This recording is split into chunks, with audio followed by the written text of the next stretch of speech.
महर्षि शौनक जी। दोस्तों, आप सभी से निवेदन है, कृपया कहानी को लाइक और सब्सक्राइब जरूर करें। आप सभी को बहुत धन्यवाद और बहुत बहुत प्रणाम। सत श्री अकाल। कहानी है महर्षि शौनक जी। महर्षि शौनक ये नैमिषारण्य के 88,000 ब्रह्मवादी ऋषियों में प्रधान ऋषि थे। भृगुवंश में उत्पन्न होने से भार्गव और सुनक के पुत्र होने के कारण इनका नाम शौनक पड़ा।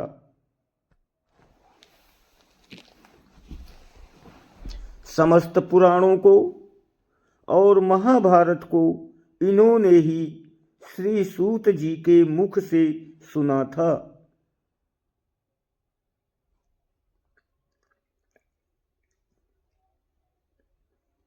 पुराणों को श्रवण करने वाला ऐसा कौन सा मनुष्य होगा जो उनके नाम को नहीं जानता हो। समस्त पुराणों में शौनक उवाच आज ये पहले ही आता है। हमें पुराणों में व्रत का महत्व तथा तीर्थ की महिमा जो कुछ भी सुनाई पड़ती है, सब शौनक जी की ही कृपा का फल है। ये हजारों वर्षों का श्रवण सत्र करते थे। एक जगह कहा है, कलयुग को आया देखकर हम सब ऋषि इस वैष्णव क्षेत्र में भगवान की कथाओं का आनंद लेते हुए दीर्घ काल का सत्र कर रहे हैं।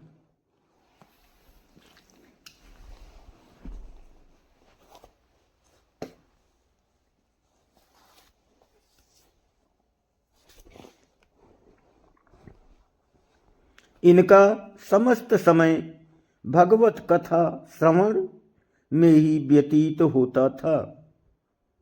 ऋषियों में जैसा विशुद्ध और संयम युक्त लीला कथा रसिक चरित्र महर्षि शौनक का मिलता है, वैसा अन्य किसी ऋषि का शायद ही हो।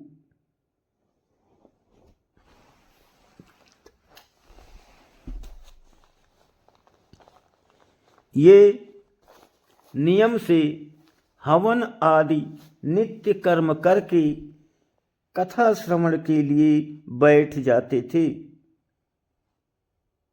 और फिर भगवान की कथाओं में ही पूरा समय लगाते थे। इस प्रकार शौनक जी हमें पुराण कैसे सुनने चाहिए इसकी शिक्षा देते हैं। भगवत चरित्र सुनकर कैसे अनुमोदन करना चाहिए, कथा में किस प्रकार एकाग्रता रखनी चाहिए और समय का कैसे सदुपयोग करना चाहिए, इन समस्त बातों की शिक्षा हमें श्री शौनक जी के चरित्र से मिलती है।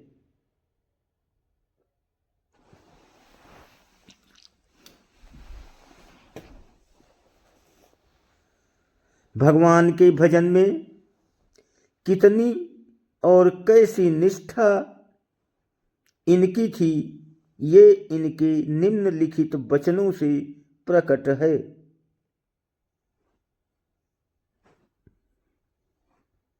जिनका समय भगवान श्री कृष्ण के गुणों के गान अथवा श्रवण में व्यतीत हो रहा है, उनके अतिरिक्त सभी की आयु व्यर्थ जा रही है। ये भगवान सूर्य प्रतिदिन उदय और अस्त से उनकी आयु छीनते जा रहे हैं।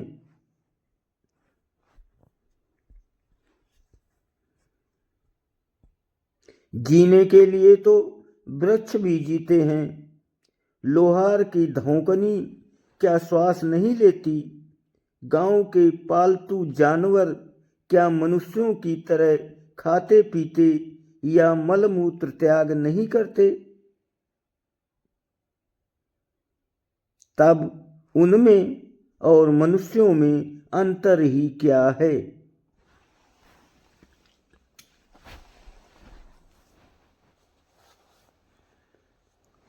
जिसने भगवान श्री कृष्ण की लीला कथा कभी नहीं सुनी, वो नर पशु, कुत्ते, ग्राम सूकर, ऊंट और गधे से भी गया बीता है। सूत जी, मनुष्य के जो कान भगवान श्री कृष्ण की कथा कभी नहीं सुनते, वे सांप के बिल के समान हैं।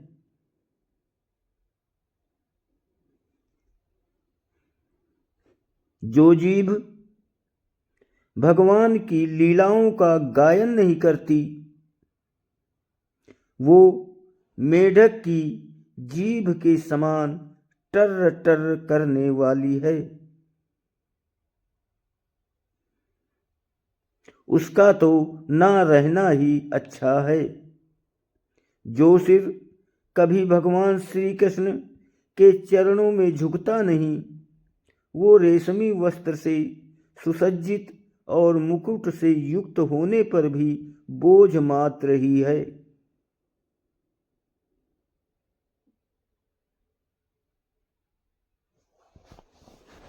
जो हाथ भगवान की सेवा पूजा नहीं करते, वे सोने के कंगन से भूषित होने पर भी मुर्दे के हाथ हैं।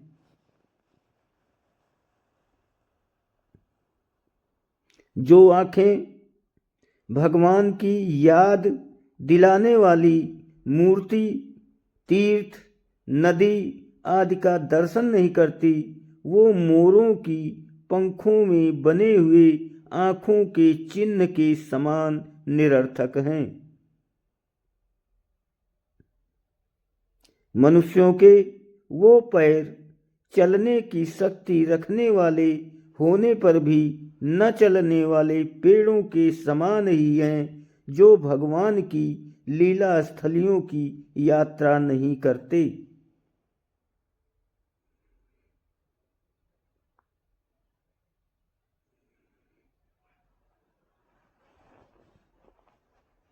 जिस मनुष्य ने भगवत प्रेमी संतों के चरणों की धूल कभी सिर पर नहीं चढ़ाई, वो जीता हुआ भी मुर्दा ही है।